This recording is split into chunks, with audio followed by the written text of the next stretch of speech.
Well, hello everyone, and welcome to the Geek Out Loud video. I'm realizing I need to give myself more time to do an intro here. This is Marvel Universe cards. This is from way back in 1990.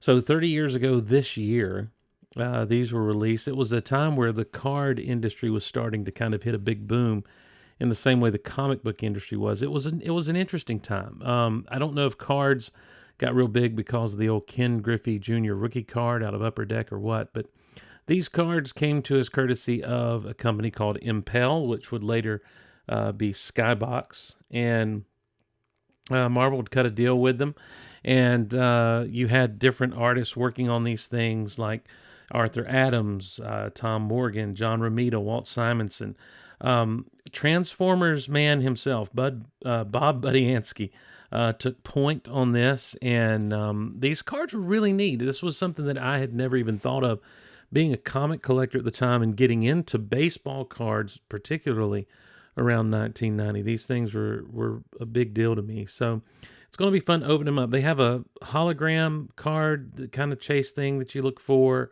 but there was a lot of neat things. And by today's standards, these may be a little lackluster, but man, in 1990, it was just so cool to get some of our favorite superheroes on cards. And being a Marvel guy at the time, a Marvel kid, I was super stoked. What is going on with the Punisher's forehead? Holy my Lanta. What in the world? He was big. But they would do things like this. They had your heroes, your villains. They had famous battles. And on the back, it would give you all types of information about when they first met up. It would tell you a little bit of backstory about the battle and that sort of thing. And on the individual cards, what you'd have on the back are your stats for the person, their vital signs, age, weight, height, all that stuff, their powers, and they even had a win-loss percentage there, as you can see here. Come to find out, that was kind of, for this first set, was kind of made up. And it wasn't until later sets that they actually would really dig into that. Dark Phoenix, famous battle. Now, here's something interesting. See, the Punisher was huge, and so you had not only the Punisher card with the five-head Frank Castle, but then you had one simply for the Punisher's battle van, and because that's how big a deal he was. Another thing they would do informationally is here your most valuable comics cards. These were just pictures of basically some comics that were huge. They were valuable. Loved the Fantastic Four, so it's good to see Human Torch in there. Spider-Man versus Hobgoblin. These are here's the thing. I should really take my time and just talk about all of these things. That's a Walt Simonson Fantastic Four. That's one of the very few cards I'm very certain about who actually did the art. They didn't really sign. They'd have to kind of sneak in secret signatures on these things, but they made a lot of money apparently doing these cards, did the artist. So they apparently really enjoyed doing them.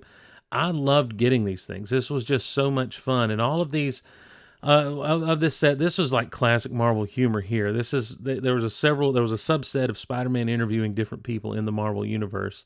And there'd be like just the cheesy punchlines. Doc, can you pull a rabbit out of a hat? And of course, he's projecting his astral form, says, hey, I'm good, but not that good.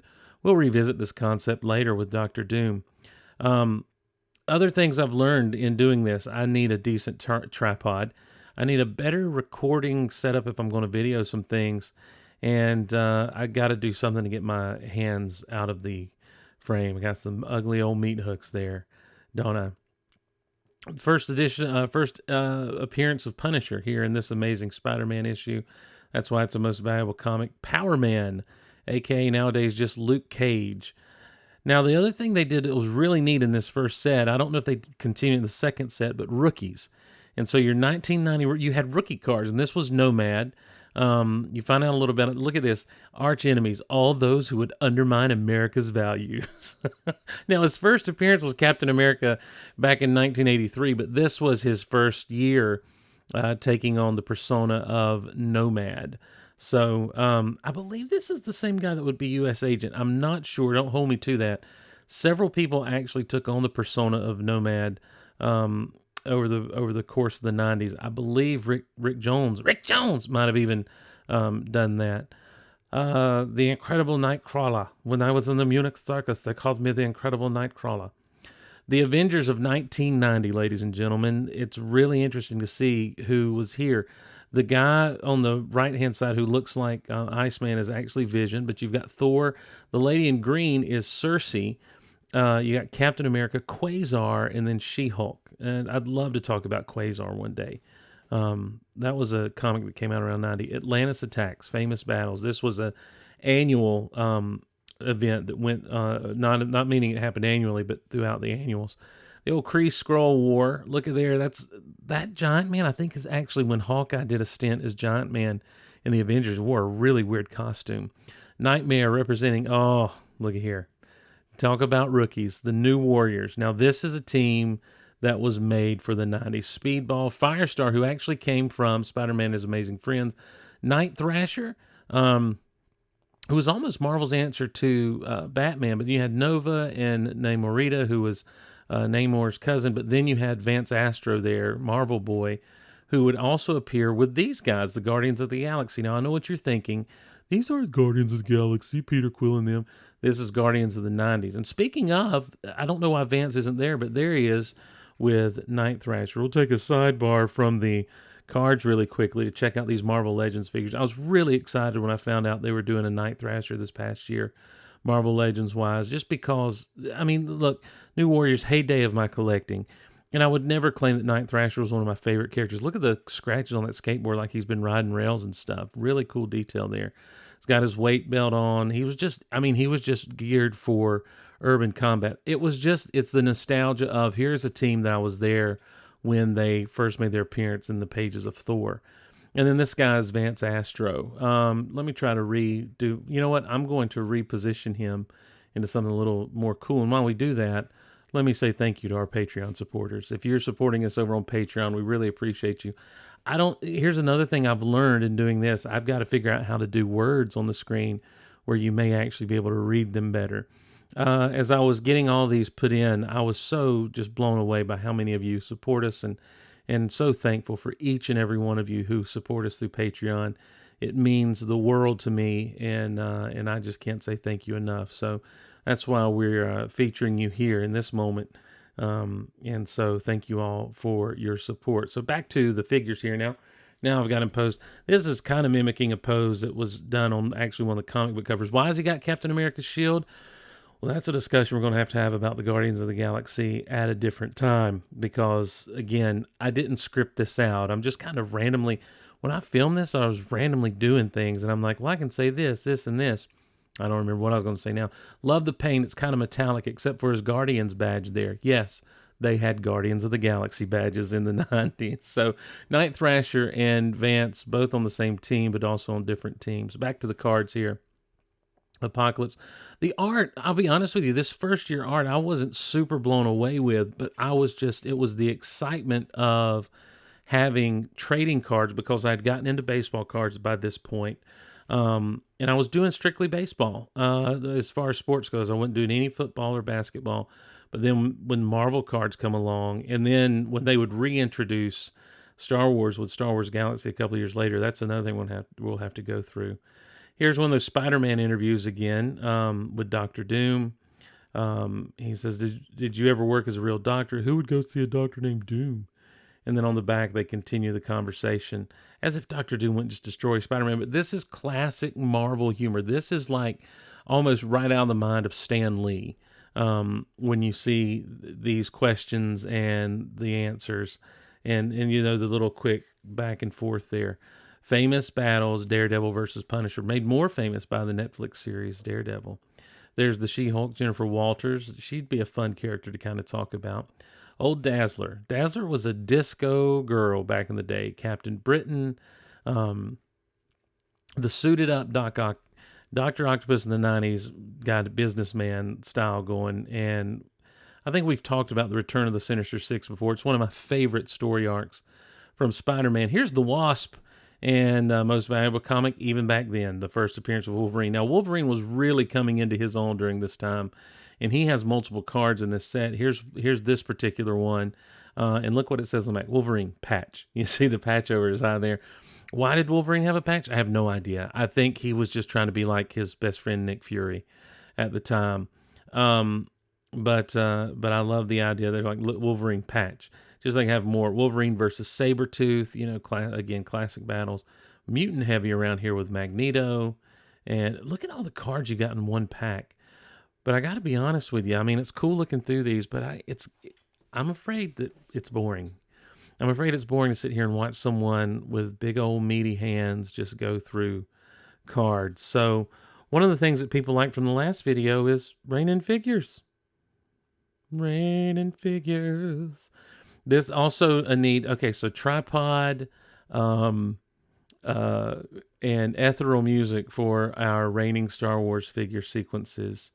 I thought I'd be cool. I thought I'd be sharp and put this in slow motion so it would look all cool and everything. But again, with no tripod and trying to hold my phone as I filmed this, it just didn't work out very well, did it?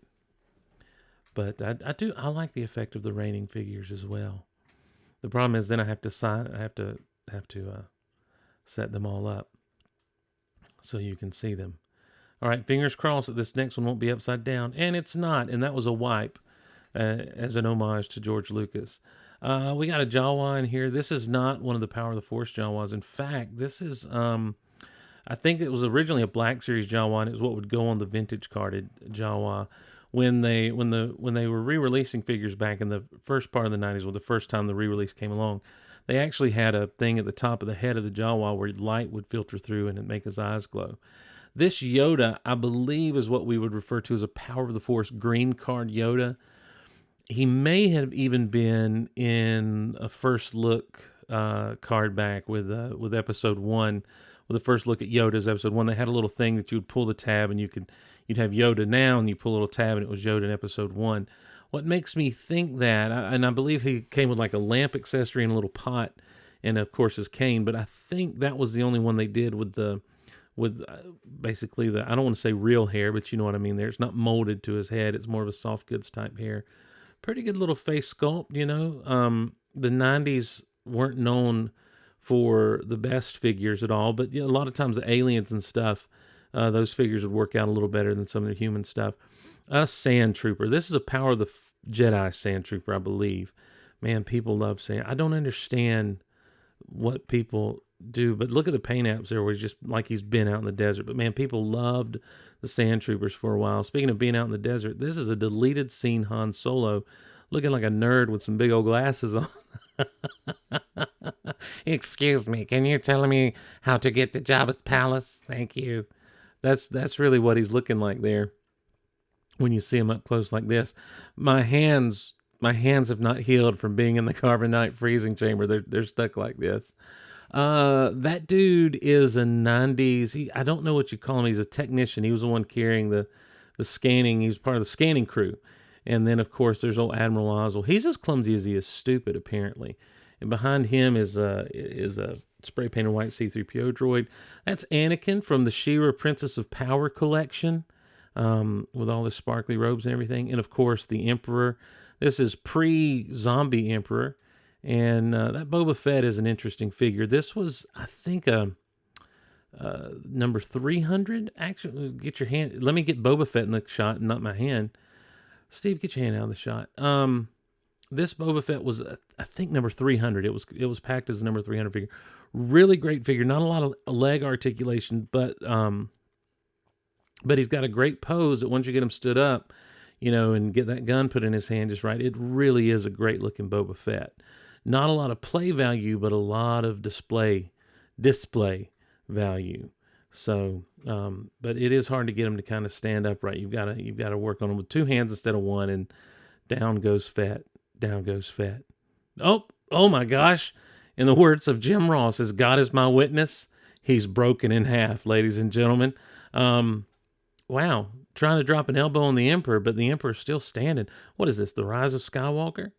That's an AT-AT driver. And he kicked over. Just kick over the Jawa, man. That's fine. You do you, Mr. AT-AT driver. One of the cooler looking, one of the first Stormtroopers with real color in him. And man, one of my favorite looking designs from all of Star Wars is the old Imperial Guard. Just so good. There was a Han in Stormtrooper disguise back there. And then I think that pilot back there, the X-Wing / Snowspeeder pilot is Dead Dak. So if I just go out to the Dune Sea, yes, sir. Move along. Move along. Thanks, guys. You know what? I can still talk. I'm just going to put the logo here, and that's what it'll be. So, no, seriously, thank you all so much for joining us. Hope you have a great New Year. And this is one of the things we want to get going this year as we approach the New Year. Some of you may or may not know that they've done in the past Star Wars cookbooks, and one of the things I'd really like to do, and I want to get the setup right to do it, is to part of this video thing is maybe cook through the Star Wars cookbooks. My wife is all about it, so that's probably going to happen. She'll really stay on me to do that, so that's probably going to happen. Other things will just be kind of like this video. I just kind of like the random. Hey, let's stick something here in this little thing and film it and see what we got. There'll probably be a lot of looking at trading cards, maybe some comic books, Star Wars figures, Marvel Legends figures as I find some and put them out there. No telling what. I'm really having fun doing this, and I'll get it all worked out. I know there are people. I know there's some of you right now, and I'm looking at you, Stuffity, who are thinking, man, this guy doesn't know what he's doing, and why is he talking so soft? Because I'm uncomfortable. This is not a format with which I'm comfortable. But as we get comfortable, we'll do better. So thank you all so much for joining us. Hope you enjoyed it. Leave a comment and like and subscribe and hit the notifications. I guess if this is on YouTube, I'm still not really sure how we'll put these out there, but we'll discover it together. It's going to be a great year of discovery in 2020. Talking about that 2020 focus, that 2020 vision. That's the last time you hear me say something cheesy like that. See you around the GOLiverse, everyone.